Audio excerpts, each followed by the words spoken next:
Hello there, ladies and gentlemen, boys and girls. Welcome back to the Just Mo Show. How you all doing? I'm your host, this with the mostest. It's Just Mo, and we all doing. So today, I am joined by an incredible actor that we've got coming for our incredible Christmas show. Because now we don't have just three, we have four. And today, I'm joined by Benji, Hello, who guys. Benji, I believe, fairly local. I think you have the only place you haven't performed yet is in Barrow, but she's fairly well known throughout the other towns within the northwest, especially the likes of Ulverston. And now we somehow Ed came across her and said, I quite like her, and he went out and he did his thing, and now Benji is going to be performing for us to get us ready for our Christmas show this December 7th. So Benji, thank you ever so much for taking the time at your busy schedule to have a nice little chat with me and ask you some questions in regards to the events. So, my first question for you, Benji, is what is it that got you interested in becoming a singer? Thank you so much for the question, Jordan. I just before I answer, I just want to say thank you so much for inviting me here, Jordan. It's a pleasure to be here. And yes, thank you. Hello, everyone watching. I just want to say uh, what got me into singing was my mother. When I was 4 years old, I started singing. I was a child back then, and my mother is a singer herself. My entire families are singer, actually. We come from a long line of singers, including my grandparents, my great grandparents. So when my mom wanted me to start singing, she saw potential in me when the first notes that came out of my voice, and immediately she wanted me to sing difficult songs. Actually, she got me to sing Aretha Franklin and Oh, Michael Jackson. The first song I've ever performed was Ben in front of, I believe it was 100 people, and I was 5 at the time. And this was in the Philippines where I was born. And yeah, what got me into singing was my mother, and I'm very grateful because she not only got a singer, she got a singer that loves to sing. I mean to have especially your whole family being very That's right. big with music themselves and being singers, and to have yourself sing a song from such an artist from being at such a young age, like a Aretha Franklin, Oh yeah. blimey, it's a little bit, especially when you're only 5 years old and Oh in yeah. front of in front of all those people. It's got to be very, very nerve wracking. I mean, Oh yes. even It was. there are times with myself and I do lives, etc., and I'm just sort of like, oh, there's how many people watching, and sometimes it kind of makes you kind of go, oh, did you blind me? So I can only imagine of what it was what was going Oh through yep. your brain when you're out there. You see roughly around over 100 people, and you're going, I'm about to belt out Aretha Franklin. I'm going, Oh, oh well, it goodness. wasn't actually that nerve-wracking. It was because I was used to so much. My mom always sang a lot of soul and ballads and a lot of R&B and like jazz and stuff. Oh, So when I started singing, I took after her, and I wasn't nervous at all. I believe one of the Aretha Franklin songs that she wanted me to sing was "The Moment I Wake Up." I sing a little "Pray for You" oh and like wow. songs like that. So yeah. I can't sing in the original key now because I've gone through puberty, and of course my voice is a lot deeper. But if you listen to me sing when I was 5 and 6, oh my gosh, you'd be Blimey. in for a treat. So, Yes. you stated that your mother had you, singing the likes of a Michael Jackson and of course Aretha Yeah. Franklin. But I would like to know what was the reason that got you behind to writing your own music. Because, like I said, you could have gone the tribute route with either Aretha Franklin or whomever it is that you wanted to be a tribute of. So, what was the reason behind you writing your own music? Right. Yes. Yes. The reason why I started writing music is it was for a way for me to cope with the pain I experienced. The first songs I've ever written, I was 12 actually when I first writing songs, and 15 when I started writing the songs that I published on Spotify.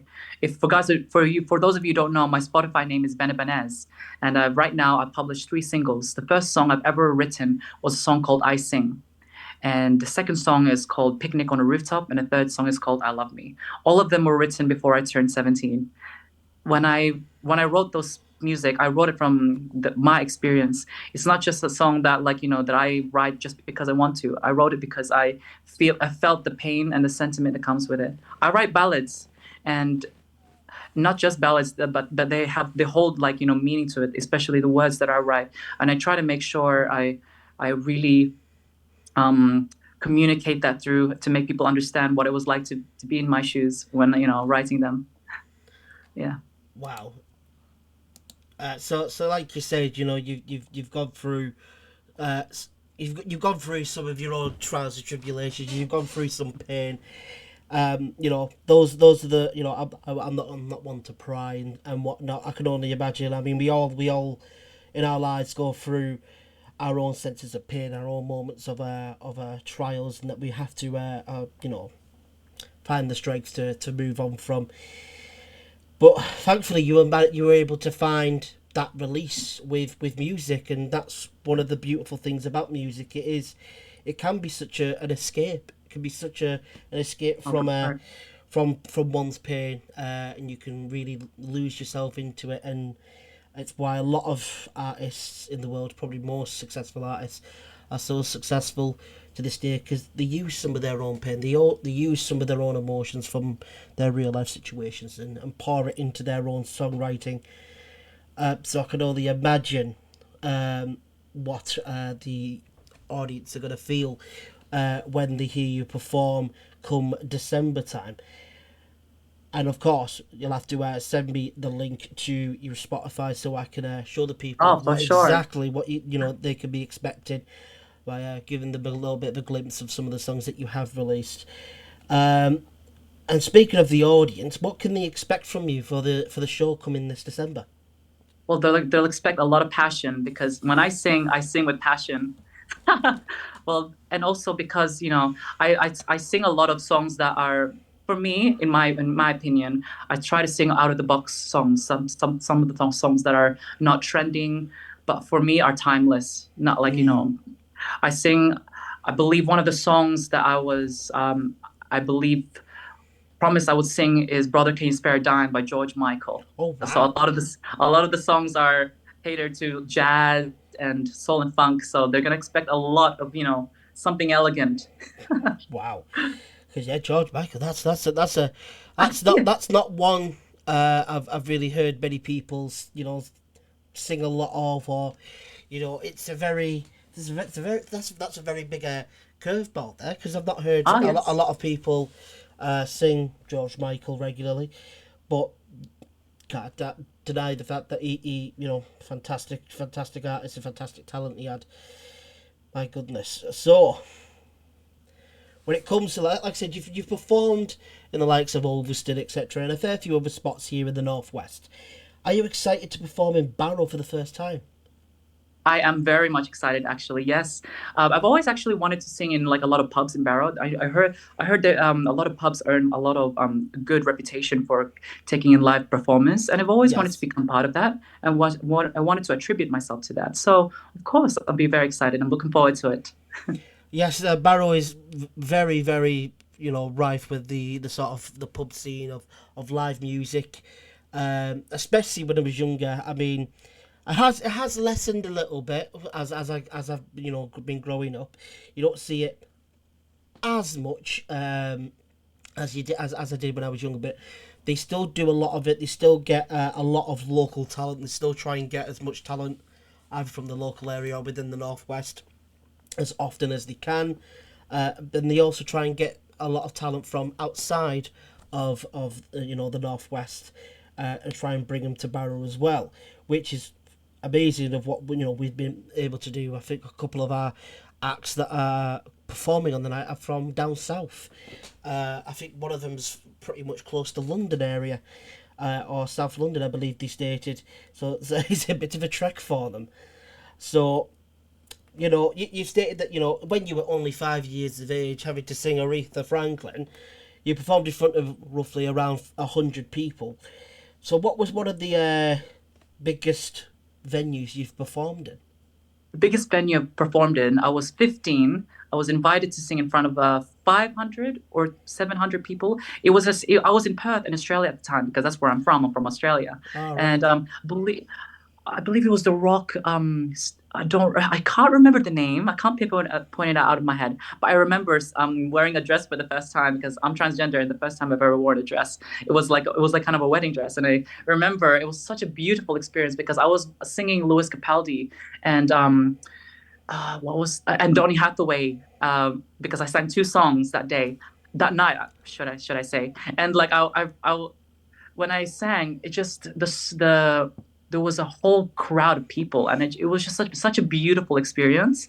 That's something I've wanted to experience so much again because that's the last time I've performed to that many people. So you know, and when given this opportunity to sing in front of probably the same amount, I'm very much looking forward to it. Yeah, Yes. I mean, with our venue, I think the majority of what we could get is probably around 530. I think it is, or something around there. I'm not sure of how much we have for the Christmas show, but I believe that it's a little bit more than we have for the show that's just before the Christmas show, which is our Chubby Brown show. I think the Chubby Brown show is somewhere around 300 odd. So I think we're looking for around maybe 350 to 400, I think, possibly for That's a somewhere lot. between something like that for the Christmas show, I believe. But Yes. I will have to confirm that with Ed. Of course. Because, like I said, Ed is the one that, and of course his lovely Mrs. Anne-Marie are the ones that Oh yeah. deal with all that sort of stuff, and they just sort of let me in the know of. By the way, these amount of tickets are on sale. Is it right? No problem. So, um, I mean, to perform in front of 500 to 700 people at the age of 15, that's a bit daunting. You know, quite a young Oh, age, quite a young age I to was to, very to nervous. perform in Let me front tell of you that that I many was so people. nervous. I mean, when I was 15, I think the highest amount that I went to, because I did a lot of musicals and plays and whatnot from a young age to about, I would say, 16. I Oh think the wow. highest amount that I went to was close to about maybe 400 or 500 as well. So it's very, very daunting. It's It especially is. when you see all the faces out there, and their attention is just solely focused on you and what you're doing. You're just sort of going, oh, kind of like, oh, everyone's eyes are on me, so it must be, especially when you're 15 and Mm. you're in Australia. It must have been really, really daunting. But clearly you must have done extremely well to be able to perform in such a place. Because the Australians, they know good music when they hear it, or when you go perform places across the globe, especially like Australia, that's absolutely amazing. There must have been one hell of an experience as well. So now a couple of questions that I have got, they kind of come off of one another. So, Right. where do you see yourself in 5 years? That's a very good question. I hopefully alive. uh, I see myself like, definitely in a better position. Um, Hopefully independent. Um, and in a position where I can reciprocate the help that others have given me, especially when I first came to this country. Everyone here was very welcoming. It was a very loving town, and to be able to have the power to give that back to society and to nature in general, that's something I dream of. I don't just dream of becoming a big singer. I dream of someone who makes a change and a good, live lasting impact, in life. And so in the next 5 years, I'd hopefully be, in a better position, whether it is financially, whether it is security wise, whether it is to maturity, in a better position and able to help others. Yeah. Wow, because you know, especially in the music industry, and I've had this sort of like conversation with other acts that we've had. Music industry, it's not an easy industry at all. It's one of the most difficult industries to find an awful lot of success in. You can, when you do find success, so other people have different senses and amounts of success. Their success could be different to somebody else's. Um, but I always say, you work hard, you put the work in, you prove that you've got the talent, eventually things are going to come your way. So I mean, you must have goals that for each year. You must have goals for each year. So Yeah. what is a goal? I mean, because we're getting close to the end of the year already, I will say for next year, what is your goal for the end of next year? I'll be completely honest with you. Um, this year, this year right now, 2024, my number one goal is definitely to get a visa in Australia, which I am on the way of getting. I recently submitted a GoFundMe actually on my Facebook page asking people if they want to help me, and and people here are just very generous. It was like something that's not something you see in Australia, and once I get that visa next year, my goal is to get my own house, like a rented house, like something that's not something to live on, because right now I'm living with close friends of mine, and if I ever accomplish that dream, I'll look back at this interview, and then I said to myself, "Oh my God, I succeeded in my dreams." Yes. Because yeah, that it's kind of a great thing when I'm able to interview someone that is up and coming, someone that's got bags of talent, and it's it's pouring out of them, and I go, if you've got the talent, let it do the talking. And there's so many people today that normally go, you've got to look like this, you got to look like that, you got to be like this, you got to act like that. And I go, no, you don't. And I say, and that's why I said a lot of the greats, like the icons and the legends, they didn't care of how they looked. They just let their talent do the talking. They just let they had a voice, and they wanted it to be heard. And whatever they worked on with their projects, or whatever single, whatever it may be, they released it. They released it and they brought it out. And like you said, you had the likes of Aretha Franklin and MJ. You could continue on with other amazing icons throughout the years and the decades of music. That they've left their legacies behind, and look at the catalogues of music that they have left behind. So so you kind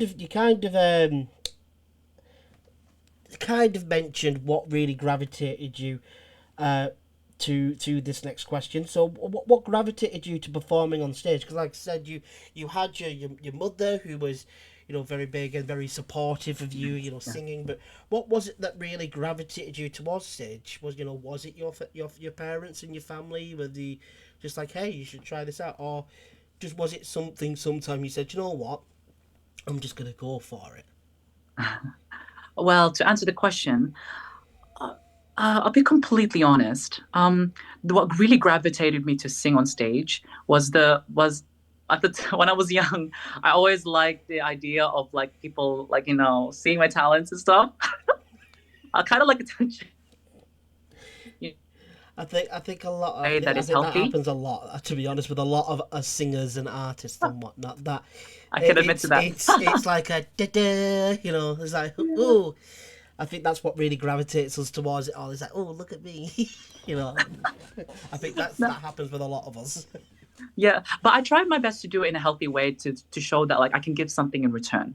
Like when I sing, I try to give people the best of my ability. And when I sing in public, I try to sing the best, because like I say to myself, I know my talent is worth something. I know it. I know I'm capable of doing something big. But if I'm going to sing, we have one life to live.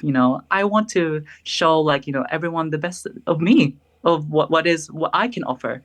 And so the best thing I can offer is my talent. And it's a God-given talent, so why not express it? But that's what really got me to singing on stage, because it's always what I wanted to do. Yeah, because I've got to say I've got a bit of a similarity with that myself, because I Yeah. always believed that when I was young, I was always quite good at just sort of being the kind of person that would just draw a smile or a laugh out of someone.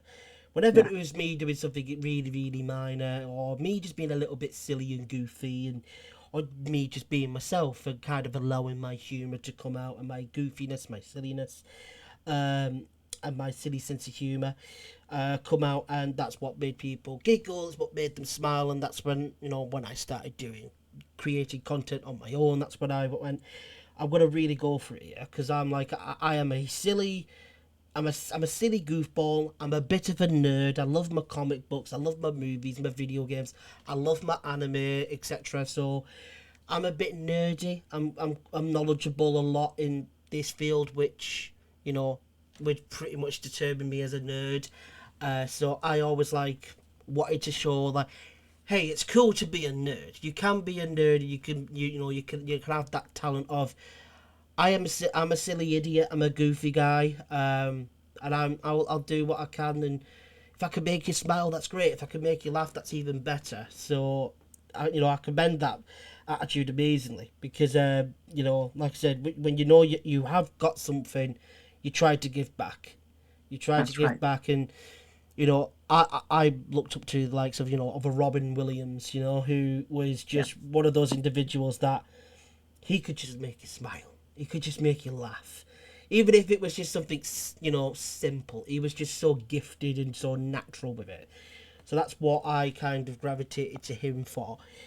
But what artists spoke to you in your youth? You've mentioned the likes of, MJ and Aretha Franklin, but Yeah. what was the what were the real artists that or the other artists that may have spoke to you in your younger years? Definitely, it would have to be Michael Jackson. I started singing at the same age as Michael Jackson, actually, and I resonate a lot with his songs. The first song I've ever performed live, was the song "Ben," and it's about like someone who, like, originally, for those who don't know, the song "Ben" by Michael Jackson is actually written for a rat, but, like, a lot of, for me, took it in a different light. I took it as, like, anyone, whether you're an animal or whether you're human. It was about loneliness and the sentiment of longing for friendship. And when I sang that song, actually, for the first time, I didn't think much of it, but then as I grew older, I really understood the meaning of it. It was so much deeper. And so, like, although he never wrote the song, when he sang it, I can feel, like, I can feel the pain when he sings the song. And for me, I feel like Michael Jackson is very inspiring for me, because he started young, not just the fact that he started young, but his music, he writes songs that, like, are not just one basic box, but he was very versatile in the way he wrote songs. He didn't just write songs that catered for one group of people. They cater to everyone. For example, he wrote the song Billie Jean, which is like a pop song, but then he also wrote Heal the World, which was a ballad and, like, a worldly song. So someone I still think I look up to Michael Jackson as one of my favorite singers of all time, really. Yeah. Yeah, because like I said, Michael was an icon. Michael was one of Oh those. yeah. I think that the only person that comes close to the likes of Michael, and of course a Prince as well, artist that there's one artist that comes to my mind that is is somewhat close to what they were, Yeah. and that's Bruno Mars. Oh, He's the one that really speaks to me. yes. Going, he gives me that vibe of what Mm, MJ had, what Prince had. Whenever they released a song, or whenever they released a project, constant utter hit. Didn't oh matter yeah. what it was, he'd bring it. He just always hit the mark, and the songs were just beautiful. They were just fantastic. Yes, Michael was just, like I said, he could go and do a pop ballad, and then he could come back with a slightly more hip hop, bop out of nowhere, and then he could slow things down with a ballad again, and he then could lean into opera a little bit, or Yeah. a little bit of Yeah. more rock, or a little bit of pop punk, little dabbles of it. Like, he was that kind of artist that, Yeah. hey, I'm gonna show you how gifted I am. Like, this is, every single genre I can do it. Yeah. Like, and of course his pen, his penmanship, and of course his lyrical wordplay really was spectacular. It truly, I truly was. I do agree. Yes. And which I which really impressed me, growing up. When I grew up and went back to read the lyrics, you go, do you know what? He was actually a phenomenal songwriter. I can only imagine, every single artist he's worked with, in the studio. people that he's wrote with. Imagine just being able to be a fly on the wall during those sessions. To be like, wow, because look at the people that MJ did work with. Mm. To be able to just be a fly on the wall to see what it was that went on there, how they went to write the music, and how they went into producing and mixing a certain track. It'd be absolutely breathtaking to witness. It really, Yeah. really would be. So, is there any other artist at all that really spoke to you? I was actually gonna say Bruno Mars, to be Oh honest with you, wow! because I completely agree with you actually that Bruno Mars is someone that's like somewhat similar to Michael Jackson. My favorite song from him was definitely "When I Was Your Man." It's Oh, one of his beautiful. ballads that it speaks for itself. Like it's Yeah. such a beautiful and elegant piece, and like you can just it has that you can just feel the sentiment of it, like the Mhm. chord progressions to everything.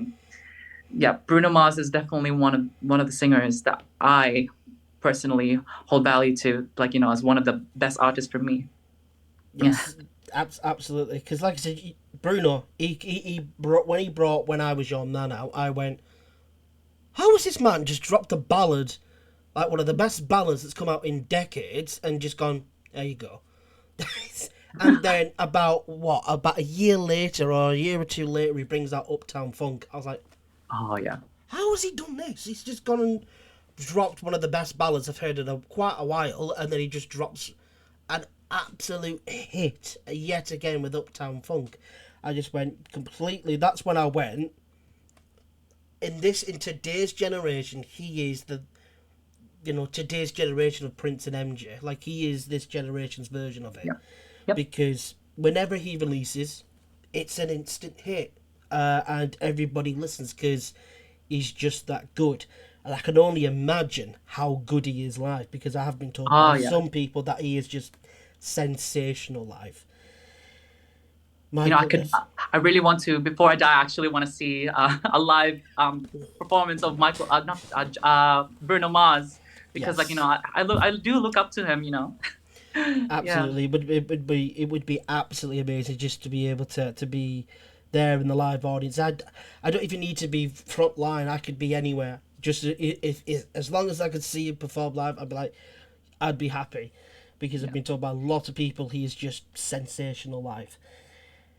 So you've got MJ, you've got Bruno, you've got a handful of others. Yes. What was your favourite song though, growing up? Oh my gosh, my favorite song. Uh, I mean, it changes actually. Like if you ask me what my favorite song was, it would have to be Ben. Like when I, like it have to be Ben Mm, for me. I use the Ben the and like my mom wanted me to sing that. I said, "Oh, why?" Like, "Oh, just sing it." And then okay, I sang it, and then like I got older, and then really the feeling just the meaning just got to me. mm. That song is about someone who is alone, but knowing that someone is there for them, and that like that they deserve friendship like anyone else in this world. And that's why it's my favorite song because it resonates for me the most. My goodness. I mean, when it came to Michael, there's a whole bunch of songs that you could name. You know, They Don't Really Care About Us was one that I loved, but then I also loved Pretty Young Thing because it was such a Oh great yeah. hit. And then there's Bad, which is another great hit. Oh yeah. Um, it's just the catalogue of music that Michael had is just incredible, because it's a little it reminds me a little bit of Queen, because Queen was very similar as well. With You look at the catalogue of music that they have, it's just insane. It's incredible. Look at the catalogue of music of different genres that they've tried and they were successful at. You just sort of went, wow, wow. I think, yeah. I mean, if I had to say a favorite Michael song, oh, there's so many. Man of the Mirror is one that I love still to this day. That's always got a place in my heart. Yeah. But if I had to, I will always have love for ABC from the Jackson 5, because Oh that yes. was I grew like that was played in my house growing up non-stop. Yeah. I Jackson sang that 5, song too. MJ. My mother was a massive MJ fan, and of course I became a fan of his music growing up as well, because it was always played in the house. because I got to just listen to some phenomenal music growing up. I had the likes of Prince and MJ, etc. Aretha Franklin, Whitney Houston. Oh yeah. I'd Oh, also Whitney Houston. Yes, I had yes. some sensational music being played when I was growing up at home. With my mum in the kitchen, she's making dinner or whatever, or she's washing the dishes. She's got some Whitney on. Or whatever it was. She put on some incredible music. And if she wanted a boogie, she'd have a lot of MJ on. If she wanted a good dance, she'd have a lot of MJ on. So I can only imagine, when it comes to everything that that you're lucky to move forward. Because like I said, you've gotten 3 songs out on Spotify. So is there any more songs at all that people can be Yes. expecting? And if so, when can they expect brand new music from you? I'll be, I'll say this now. I've got 20 songs that I've written, but most of them I've recorded. Some of them I have yet to record, and I can't wait to just share them. All, maybe I thought about sharing as an album, but I also thought about sharing them as singles to maybe like do something different, from other artists. So I'm thinking to myself, 20 songs. I know it's hard to believe, but I wrote 20 songs from like Just me, yeah. I can understand myself because I have dabbled in writing as well, and I do have about 15 songs on my phone as well, and some of them are good, some of them are bad. It's just the way it goes. And I have sent a couple of the better songs to friends of mine that are like rappers and artists and musicians, and they've given me constructive criticism, they've given me praise, and they've gone, this is good, change that, alter that. And I've impressed them somewhat to regard, because they went, did you'd be able to write like that? But fair dues. So when you've come to 20 songs, there's a lot of songs that you can literally have, I would say, at least 2 albums at least with that. Yes, yeah, At least, because you've got 3 already. They could be on your first album, and then you've got another 20. So if that's right. you split it in half and say, 15 each, roughly. So you've got at least 2 album worth there. Um, that's a lot of music. It is. I It's spent that much time.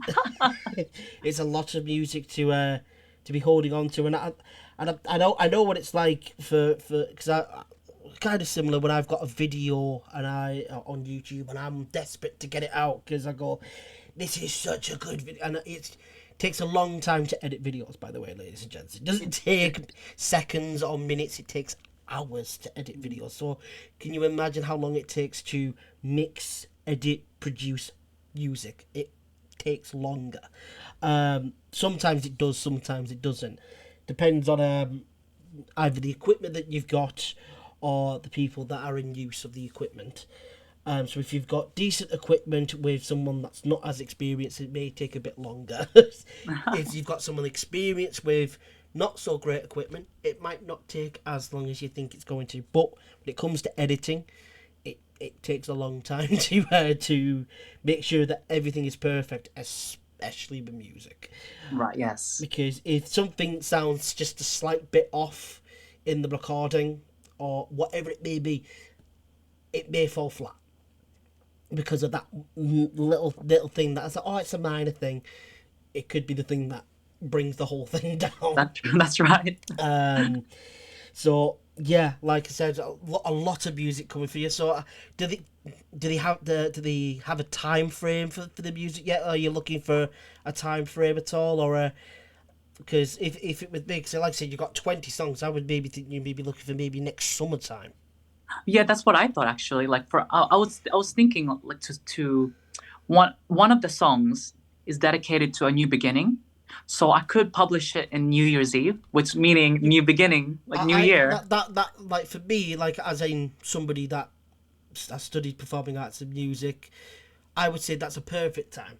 Yeah. Is to release a song New Year's. I did that myself, and that was a song called "Coming for It All." It's not a great song, Really? it's by all means. It was I was going through some stuff mentally, and I went, do you know what? I'm gonna write a song and bring it out. It's a bit more of a bit more rap or spoken, sort of like kind of more melodic than anything. And I surprised a lot of people with it, and I released it. I think it was either towards the end of the year, or it was just at the beginning of the new year.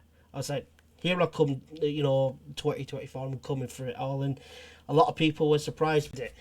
Yeah, that was a very nerve-wracking experience, because you should have seen me when I was going to like get everything scheduled for it to be uploaded. I was absolutely, I was beyond myself. I was going, do I do it? But I finally did it, and I ended up getting a lot of love, etc., from a lot of people saying it's very brave for you to release that. So I was like, oh, thank you very much. So I can only imagine, though. I would say for you, yeah, absolutely. You got 20 songs. Maybe release one for New Year, with Yeah. your song for New Beginnings, and then you can simply say, oh well, the project's coming this summer.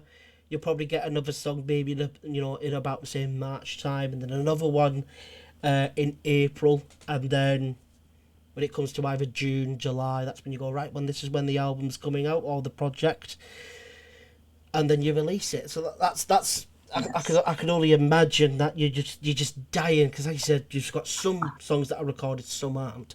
So I can only imagine that you're just dying to just go, here it is, here it I'll, is. I'll be honest with you. Most of the songs, I am very much looking forward to release them. But some of the songs, sometimes for me, like, oh, is this the right time to publish them? Or am I just being anxious about what other people will think about my songs? But Yeah, I did the same. I thought the same thing, about my music, and some part of me like wishes, I published them earlier. But I'm just grateful I published them now because people get to hear it. That's what matters. But I always sometimes just have that thought like, oh my god, should I publish it now, or when should I publish it? When's the perfect time? I yeah. think it's just a youth thing. I don't know. Yeah, I think it's kind of like the nervous, or the somewhat like slightly introverted version of me. Oh yes, That was when I was a bit younger. I was a little bit more guarded and introverted. Then I started doing performing arts and found my confidence. Um, and that's what probably my introverted self is going, no, don't, no, hiding away and kind of going, get away from me. But then I'm like, just do it. Just yes, bite the bullet, just do it, upload it, or schedule it for its release. Just do it. So once it's done, you can't change it. that's right. And Yes, so that's what I did. And then I know that for you, it's going to be probably the same as well, because it is very nerve wracking when you've got new music that you're so desperate to get out, because you're really really excited, you're really passionate about it. I can clearly tell by the way you speak. I thank can you. feel it, and I can understand where you be caught in two worlds, kind of like what I am sometimes with even my own stuff that I do with YouTube, even interviews. These sorts of interviews that I do with Racks, and then I go, "Oh, am I ready to post it?" Like that's kind of the mind frame that I have to go through sometimes. But fortunately, you have to learn how to bite the bullet, and take the plunge. So, I have one final question for you, and that would be: are you looking forward to the event? Yes, I'm very much looking forward to the event. Uh, I'm very excited, and I'm very at the same time. Um, I'm very much honored to be given the opportunity to even perform because, I sort of get the feeling that it's just some sense of exclusivity in it, like something that's very, like, oh, only a group of people can do this, and I'm very much proud to be part of that. I want to give this time to thank Eddie and Anne Marie for inviting me. We sussed it through on like what songs to sing, and I'm ready, and that's what I'm looking forward for. And yeah, I do always say to the both of them that they are just genuinely beautiful people inside and oh out. They are. yes, Although I do always have a go at Ed, because sometimes he does my head in, and me and Ed have got a very good friendship, yes, which we have formed over the 2.5, nearly 3 years of working together now. And he is. He's such a great guy, and of course Anne-Marie as well, the brains behind the operation. And I'm pretty certain that Ed would be like, yeah, you're not wrong, because yeah, they are amazing, and what everything that they do with the charity is fantastic, and of course everything that they do with the events is just they just keep one upping on themselves every single show they do, every single event that they do, they just keep one upping themselves, and I feel like like I said, we got Chubby Brown for I think it's 2 nights before. Uh, Yourself and the other three ladies are going to join us for December 7th. We got Chubby. That I think that show's nearly sold out. It's the Chubby show. Um, that's going to be amazing, and then we're going to be ready to let our hair down for Christmas time and to go. Should I drink at 8 o'clock in the morning? Sod it, it's Christmas. That's kind of the vibe that you'll get when you live in the UK a lot. You see a lot of people drinking early hours, especially around winter time or Christmas time, because that's the big excuse that a lot of Brits have. He said, "Oh, it's Christmas time. Let's get drinking," because everybody gets a little bit of time off work during the Christmas holidays. So I'm looking forward massively to meeting you in person, and of course hearing you perform live, because like I said, I've seen some of the stuff that Ed sent me, and of course you'll have to send me the link to your Spotify so I can show everybody watching. And I'm certain that there's going to be many people that have come across you throughout the years of you performing, and they'll go, do you know what, let's give this a watch, because definitely want to show everybody what they can be expecting. But everybody that has already seen Benji in the likes of Ulverston, etc., and other spots across the northwest, get ready, because she's coming. I am coming. December 7th. Yes. Booked off. Ready to go. We will be ready to rock and roll, and you will have incredible acts. Of course, opening the night will be Benji. Then we'll have the likes of our other acts. We've got incredible acts of Pink Tribute, Callie Malpo's absolute diamond. She's lovely. You'll love her. Then we've got Amanda Jones, who is our incredible Dua Lipa tribute. She's That's right. absolutely fantastic. And then of course we've got Charlotte as well, who was our Katy Perry tribute. I've not had the chance to have the interview with her yet, but hopefully I'll be able to get it done very soon. So I think that is everything that I have for you. That was the last of my questions. So Benji, thank you ever so much. I know you had to rush home from It's all right. but thank you ever so much for taking the time out of your busy schedule. And I look forward to seeing you in person, and look forward to seeing you at the event. So stay well, take care, and I'll look forward to seeing you then. So everybody, thank you so much. This has been Benji, our opening act for our incredible Christmas show, Here Come the Girls, on December 7th. Tickets are on sale now, so get your tickets now. And I'll be playing a little clip for you around about now to show you what you can be expecting. All right, thank you so much, Jordan. No problem. Thank you so much. Take care now. Bye-bye. Bye-bye now. Good night, everybody. Good night.